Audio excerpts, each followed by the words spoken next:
Um, Thank you. So I forgot to record that first little bit there, so I apologize about that, but I'll pick back up with that. The ideal is that we need to be ready. And here's the thing that's very important about verse 37 of Luke chapter 12. He said, he will gird himself and have them sit down to eat and will come and serve them. The master serves the servants. A lot of times we think about the wedding feasts and the wedding feast of the bride, as it talks about in the book of Revelation. And again, isn't it interesting that here the master is going to be serving the servants because the servants have been faithful. They've been faithful in their duties every day. They've been eagerly wanting the Lord to come back. They have been eagerly awaiting his coming back. And so that's the attitude we need to have when we think about the Lord's coming, and not in a situation of fear, but in a situation we're finally going home to our heavenly home, to our eternal home, to our forever home. We will then be able to see all the loved ones that have gone on, 1 Thessalonians 4 through chapter 5. We will be able then to rejoice. I believe we'll see Jesus at that day. I picture in my mind that when we're there, he will meet us, each and every one, and commend us, or as is portrayed in Matthew 25, condemn us for whether or not we've done right or what we've done wrong. So the thing is that all these things come into play. We need to understand that Jesus is serving us now, and he's willing to serve us then too. And how important is that for all of us to think about in our relationship with one another, in our relationship with the world? We need to be servants. Servants. He said, if he comes in the second watch or comes in the third watch and find them so, blessed are those servants. So he says, know this. If the master of the house had known what hour the thief would come, he would have watched and not allowed his house to be broken into. So here's another way of looking at it. As you're looking at this, we should always be prepared. Doesn't matter what time, morning, noon, or in the middle of the night, we'll be ready. Blessed are those servants. But then he goes on here. And I think this suggests the idea of, in a sense, the uncertainty of life. He said, if the master of the house had known what hour the thief would come, he would have watched and not allowed his house to be broken into. Again, it suggests the ideal of alertness, always being alert, always being ready. Always think about that. You know, you don't know when the thief's going to break in. Always be on guard. Of course, we can't be on guard in the middle of the night while we're asleep, but think about the ideal of how whenever I lay my head down at night and I'm closing my eyes and I'm going to sleep, then I will rest knowing that I'm ready to go if he does decide to come at that moment of time.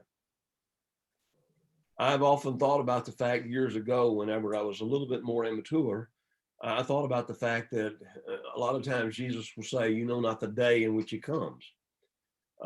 Then he talks about sometimes coming at night. And I got to thinking to myself, well, I really believe the Lord is going to come at night somewhere. Well, think about it this way. When he comes again and he judges the world, it's going to be night somewhere, right? And it's going to be day somewhere. Be ready. That's the point he's trying to make. Be ready. Don't get into a situation where you're not ready. Be ready, for the Son of Man is coming at an hour you do not expect. So think about that as well. In the moments that you're not expecting, as it may be the very moment that he does come. Well, I don't think the Lord will come right now. And you see, here's where I think a lot of problems, and what I began our lesson with talking about the second coming, I think that's the reason why so many people are trying to come up with ideas as to when he will come again. Many people did believe that, and in fact, there was a guy by the name of Hal Lindsey that wrote a book, The Late Great Planet Earth. He believed that the Lord would come within one generation, which would have been 40 years, after the reinstitution of Israel. Now, in May of 1948, after World War II, the United Nations did give Israel the land that they're on right now. And so Hal Lindsey tied that and said by May the 10th, 1988, the Lord will come again. And since then, now we all know that we're past 1988. He come back and said, well, I made a mistake. Well, yeah, you did. That's pretty obvious. I thought that a generation is just 40 years, but I've come to the conclusion it's now 100 years. So you see, he changes the pattern to make it still fit. And of course, 100 years from now, he's not going to be around to even talk about it. Think about if that's the case, then in 2048, all right, then supposedly, according to him, that's when the Lord is going to come again. We don't know. So always be prepared at a time you do not expect. So Peter then said to them in verse 41, Lord, do you speak this parable only to us or to all people? And so now again, he's talking about the wise steward, the faithful servant. What involved in being a faithful servant? He's got to be faithful and wise. He said, whom his master will make ruler over his household to give all the people in their household what is their food in due season. Blessed is that man, their servant, whom his master will find so doing when he comes. In other words, as we're living our lives every day, doing what the Lord wants us to do, as we're doing it faithfully, we have nothing to worry about. As we are trying to live faithfully for the Lord, day in and day out, we have nothing to worry about. But if we don't, that's where the concern needs to come in. The saints will be exalted. The master will make that wise steward ruler over his household and he's going to make sure that each one of them is getting what they deserve. Blessed is that servant whom his master will find so doing when he comes. How many of you would love it if the Lord come while you were at church on Sunday? That would be all right then, well, I'm where I need to be at that moment in time. The Lord's here. There we go. Think about that. Yeah, that would be kind of nice, wouldn't it? But you don't have that promise. We don't have that promise. We need to always be prepared. And he says that servant who is faithful, who is that faithful and wise servant, he will make him ruler over all that he has. But notice, if that servant, verse 45, says in his heart, my master is delaying his coming, and begins to beat the male and female servants, to eat and drink and be drunk, the master of that servant will come on a day when he's not looking for him, at an hour when he's not aware, and will cut him in two and import his portion with the unbelievers. Have you ever heard anybody say, oh, I've got plenty of time to get things ready? I've got plenty of time to make things right with God. I've had people tell me that in Bible studies. Well, I don't know why you're so urgent about me becoming a Christian. I've got plenty of time. Really? How many of us right here, right now, at this moment in time, have the promise of tomorrow? Anybody? No, I think we all have to be honest about that. We don't. There's not one person here that has the promise of tomorrow. So the thing that he's trying to say is this: we can't sit back and say, well, the Lord is going to take his time, so I've got plenty of time to get things, to do what I want to do in this world, and then go ahead and get ready for the next world. That's kind of what we want. And again, that goes back to the reason why I think some people are trying to figure out exactly the moment when he comes. If I can find out that moment, and if that's really the moment, then I can live my life the way I want to. And then that last second moment, I can get things ready with God, and I'll have the best of both worlds. No. For the Christian, we have to give up this world to be his servant. He said that master that did, he said he will cut him a portion with the unbeliever, and that servant who knew his master's will and did not prepare himself or do according to his will be beaten with many stripes. But he who did not know, yet committed things deserving of stripes, shall be beaten with few. For everyone to whom much is given, from him much will be required, and to whom much has been committed, of him they will ask the more. I think, and I don't want to get into unless you want to, I don't see no sense in doing it. But I believe that when it comes to matters of judgment, the final judgment, that there will be degrees of punishment. I think this passage teaches this. Dwayne, would you want me to say something? So, Tommy, you can give me your thoughts, and ask others to give their thoughts as well. But when we think about the life that we have as Christians versus living the life of the world, I think sometimes we put a bad connection on living as a Christian, and we think we're missing out on something if we don't live in the world. Mhm. And we tend to think that living as a Christian means that we're so subdued, or we're unable to enjoy what God has given us. Now, he's never wanted us to put anything before him, but he has blessed us with so many things to be thankful for Right. as a Christian, right? Right. And so I think we often two times put a negative kind of tag on living as a Christian. I know the world does. And I think in the church we kind of do the same thing from time to time. And so I think Christians are struggling. They're walking the line Mhm. of trying to live according to the world. They don't want to miss out on that part, and they still want to be a Christian on God's, and be righteous in God's eyes. But I believe as a Christian, He has provided so much for us to be joyful for, and some of it to be of the world, right? Mhm. We have the food, we have fruits, we have so many different things that we can be thankful for that God has put in place for us to enjoy. And it reminds me of Peter when he had the dream, and he was, told to say, and he was told in the dream that don't curse anything God has created, right? What God has created is good, and everything that He created is good. Now, the question is how we manage it, and how do we go about it. And yes, Sister Gail, Christians do not have to live in a bubble. They're not supposed to live as the world, but we don't have to live in a bubble either. That's right. And again, maybe the lure of the world. That's it. John would talk about the idea of the lust of the flesh, the lust of the eyes, and the pride of life. That's what's there. That's the things that's the danger point for us. Uh, uh, Would it be easier for us to deal with the lust of the flesh, the lust of the eyes, and the pride of life if I've got my focus more on God than I do the world?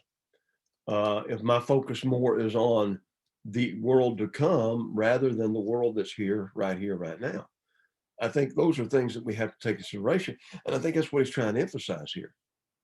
So it's a matter of always remembering, and I think that's what Dwayne was pointing out, and I agree with you, Dwayne, 100%.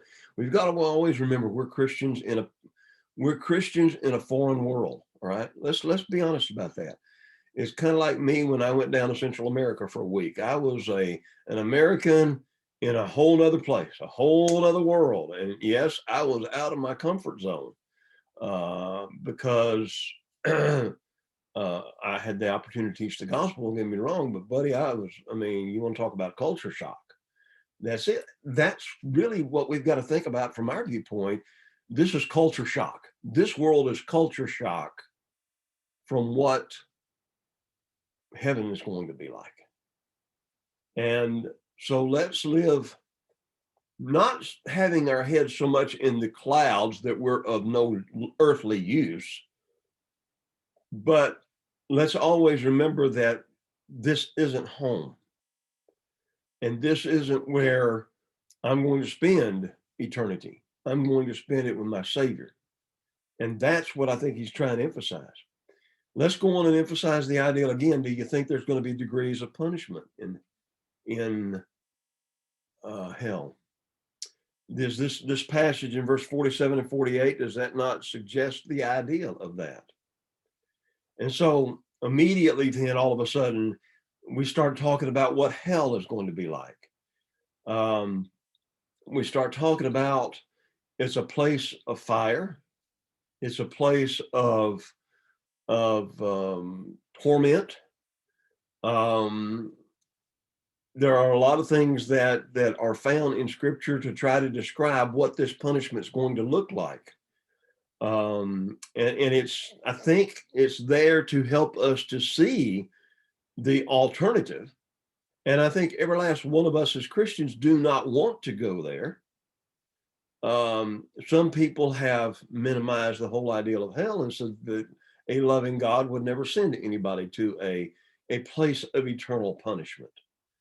And they suggest the idea that God would not be just in doing that. Yet we do read in scriptures an everlasting fire. He talks about eternity. He talks a lot about punishment, eternal punishment.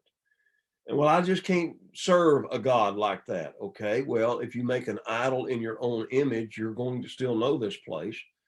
And the bottom line is you're following idolatry. So I've often thought about it this way. My opinion, I want everybody to suggest maybe their opinion about this, but I think for the person that does wind up in eternal punishment, part of the punishment, I think, is going to be regret. And if I had heard the gospel and not responded to it, then do you think I would live eternity with those regrets? Do we think about this in this respect?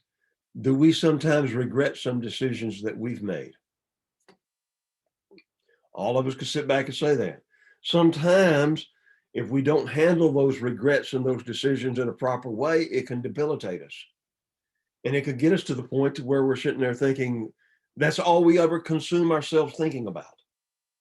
And the thing is that I think that's what's going to be a lot of what eternal punishment is going to be. The opportunities I missed to become a Christian, the opportunities I missed as a Christian that I could have done better. Um, and the whole ideal of hell, sometimes, as I said, the whole ideal of eternal punishment is not something we like to talk about, right? We like to go on in our blissful ignorance of the whole ideal and not really sit down and talk about it. Years ago, in the 1700s and 1800s, all they ever talked about was hell. And yeah, you're right, Gail. Hell is scary. When you really read everything that the Bible has to say about it, it is a very scary place to be.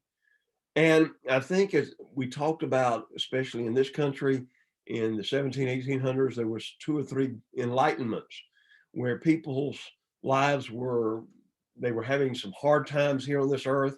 And preachers would get up and preach about, well, we're getting exactly what we deserve right here, right now, because we're not obeying God. And so these enlightenments would happen where these preachers are out preaching and teaching about this eternal hell. And they talk a lot about it. And it seems like there was one preacher, Jonathan, I cannot remember his last name, but you can look it up. In one of the most scary sermons that you will ever read, you can look it up on the internet. It's sinners in the hands of an angry God. And that he was a well-known preacher at that time.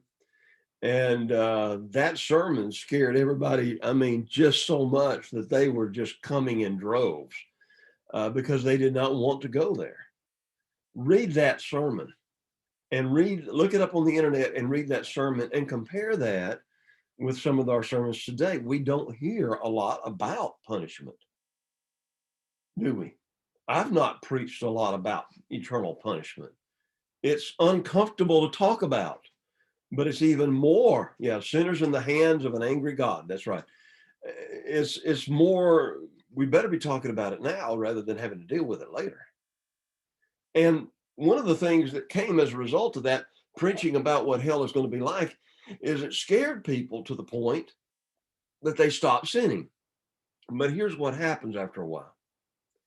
If you are afraid of hell and that causes you to stop sinning, that's good in one sense, but that's not going to be something that's always going to motivate you. What Jesus did when he died upon the cross is says, look, God can send you to hell. God will bring about this final day of punishment. But let me emphasize to you, and Jesus showed it, he said, I want you to know God is a God of love and that God loves you. And so we can use preaching the doctrine of hell in a very vivid way, and that's going to cause some people to repent. but will they have the stick-to-itiveness to keep on keeping on? What is a greater motive? The motive of love or the motive of fear? Think about that. Think about that. Both of them are very strong motives, but the motive of love will be better because it's not that I'm fearing him as much as I am wanting to show how much I love him for what he's done for me. And that's the reason why I believe that the motive for love is a greater incentive to faithfulness. It's a greater incentive to doing what the Lord wants you to do than anything else could be. But there also needs to be in the back of our minds the reality of a place of eternal punishment. Yeah. It's like you said, Jada, it's like the parents to the children. When when you're teaching children up front, you have to sometimes, and we call about put the fear in them. You know what I'm saying? You've got to put the fear in them. But then as they grow out of that, why do we put the fear in them? To keep them from harming themselves. They don't realize what they might do that harms themselves. But as the child grows and sees how much their parents love them, then they're going to be doing it more because they love their parents, not because they're afraid of their parents' punishment. As you're looking at this, and I think about this in this respect, that's what I'm thinking this might be happening here. It's not just the idea of being beaten with many stripes, being versus being beaten with few stripes. I think it's more going to be the idea of regrets and remorse that I should have learned from this lesson, but I didn't. I should have learned from this lesson, but I didn't. And I think about this a lot. I had one child, one of my children, who on one occasion, as a child, he had a pair of Larissa's tweezers and he stuck them in a light socket. And of course, you know what happened. Sparks flew out, when he come out of there. And I picked him up and I thought, okay, he's learned his lesson. He won't do that again. And I picked him up and I comforted him. And the next thing I know, he found another pair of tweezers and did the same thing all over again. That time, I did not pick him up and love on him. That time, I swatted his backside a couple more times. He never offered to do that again. Sometimes you have to punish. Sometimes you have to show the love. In all punishment parents do, there ought to be no doubt in the child's mind that their parents are doing it out of love, not out of hatred, not out of anger, but love. And brothers and sisters, I think that's what God does. He does, he loves us. He's shown us that. He allows us to deal with the consequences of our own actions. And sometimes we might consider that to be punishment. But even that punishment, in a very real sense, is motivated out of love, isn't it? So, as we're looking at what Jesus is trying to say here, he still makes the point. He still makes the point. He says, Jada said, until they become young adults and think they're grown. Well, I won't talk about that too much, but but yeah, you're right. And guess what? Because they get out on their own and they think that they are grown and everything along that line, then what begins to happen? Then they start having to learn from their own mistakes. And hopefully, prayerfully, they will have learned from the mistakes they've made as children, and now they know what they've got to do now as they are growing into maturity and as they are growing up. So we appreciate that. Yeah, that's an exact example. Anybody got any other questions about that? What are your thoughts?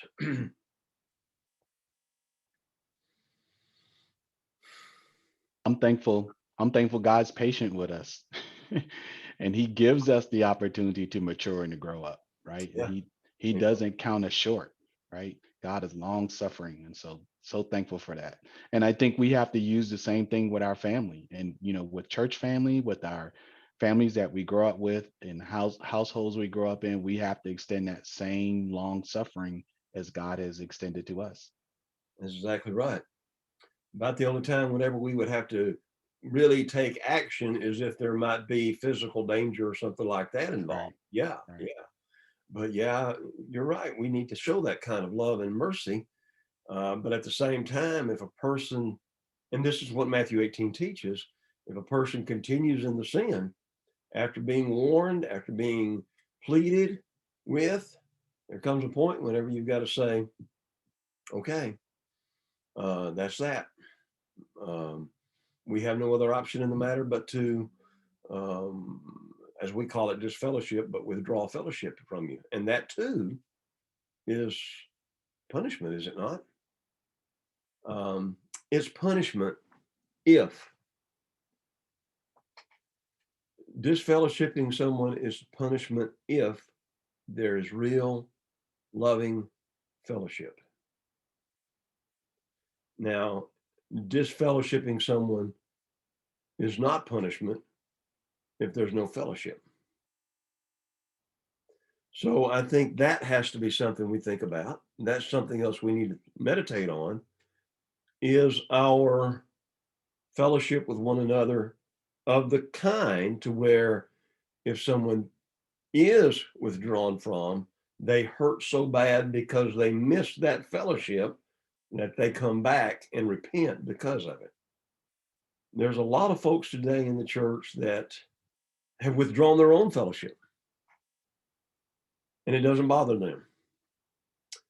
And so to me, there's another thing there, there's another idea there for us to have disfellowship that works or withdrawal of fellowship that works. There has to be real, earnest, honest fellowship to begin with. And I think, again, in our culture today, it has done what it can to keep us from doing that. The last year with COVID, not getting together, there various statistics are out there that up to 10 to 15% of people that were going to church before COVID aren't coming back. They're not coming back. And that's what's sad, because obviously they did not have the kind of relationship in the church that would have wanted them to come back. So what can we do to help in that respect? That's a whole nother lesson, right? That's a whole nother lesson. All right. Question, anybody else?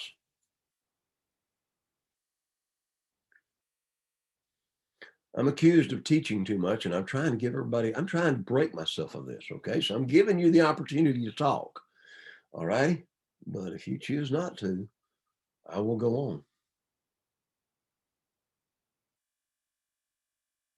I think Dwayne has something to say. He's over there grinning. Me and Dwayne talked a lot about this to begin with. And I love it. Okay. I plead the fifth. There you go. Quiet is something that no preacher likes, right? Or teacher. So there we go. Let's go on. Verse 49. I came to send fire on the earth, and how I wish it were already kindled. His mission, notice the ideal of fire, again suggests the ideal of punishment.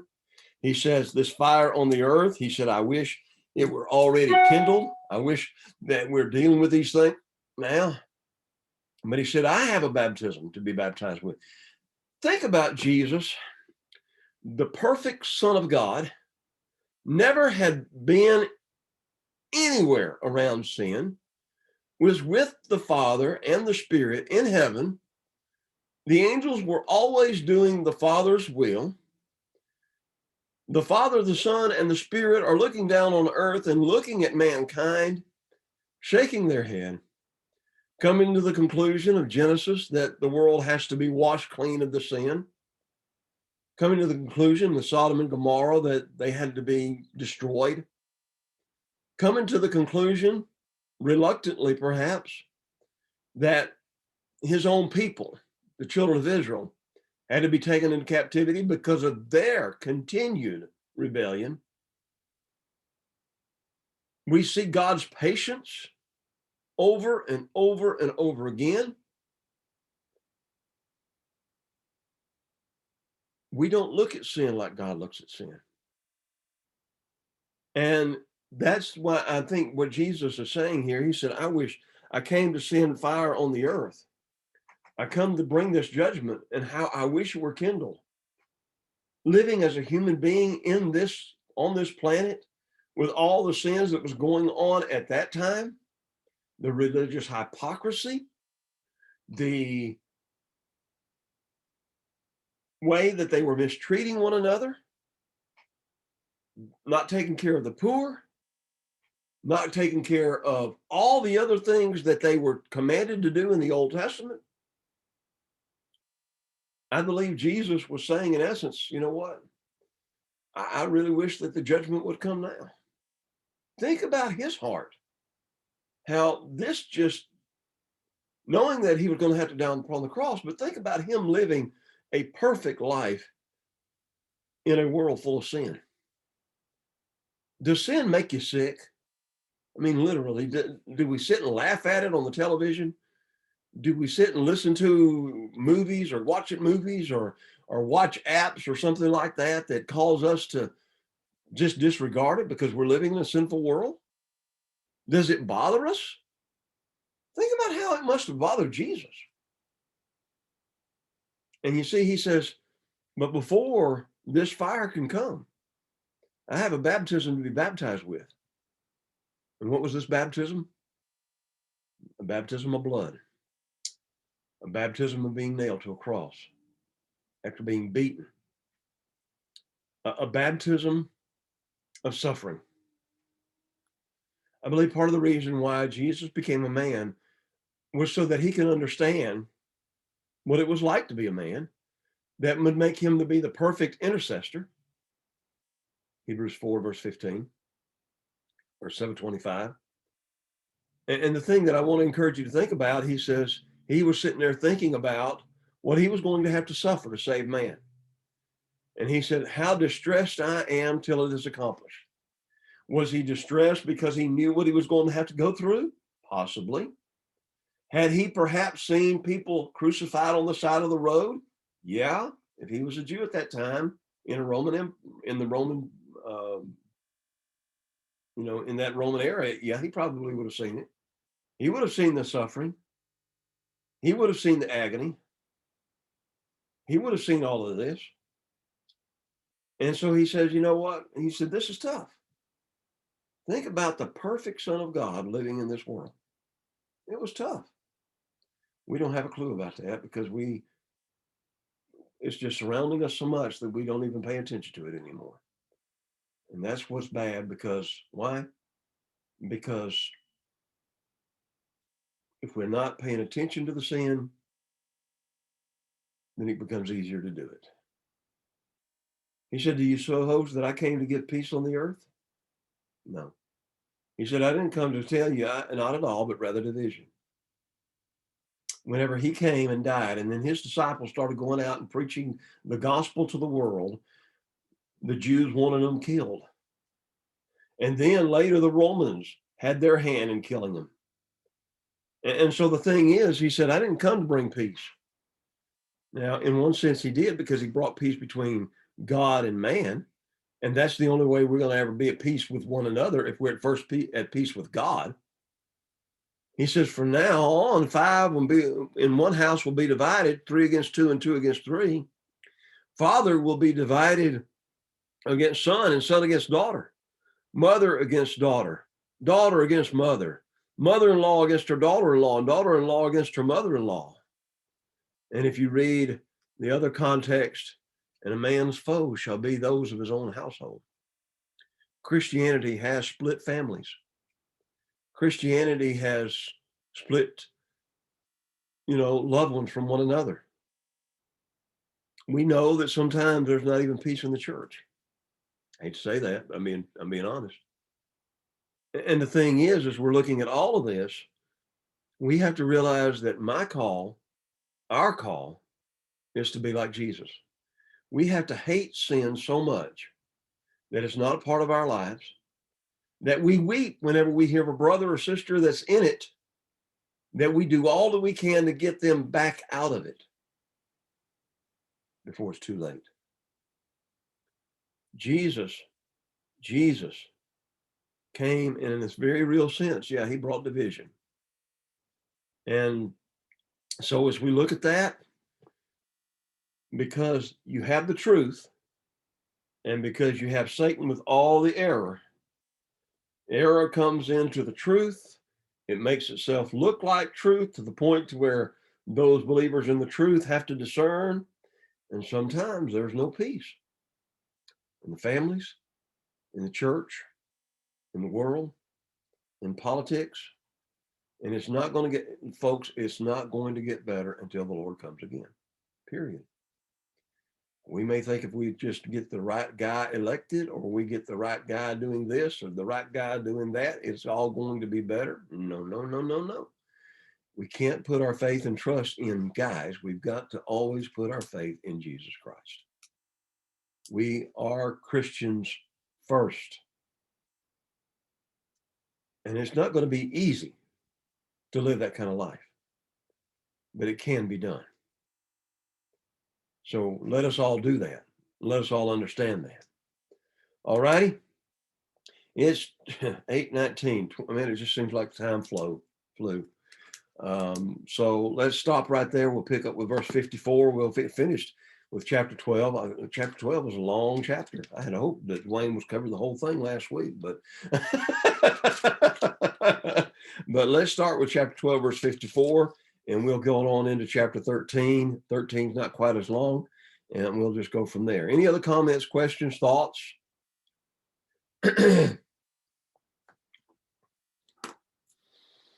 If not, then I'm going to stop the recording and throw it open, and everybody can sit down and talk.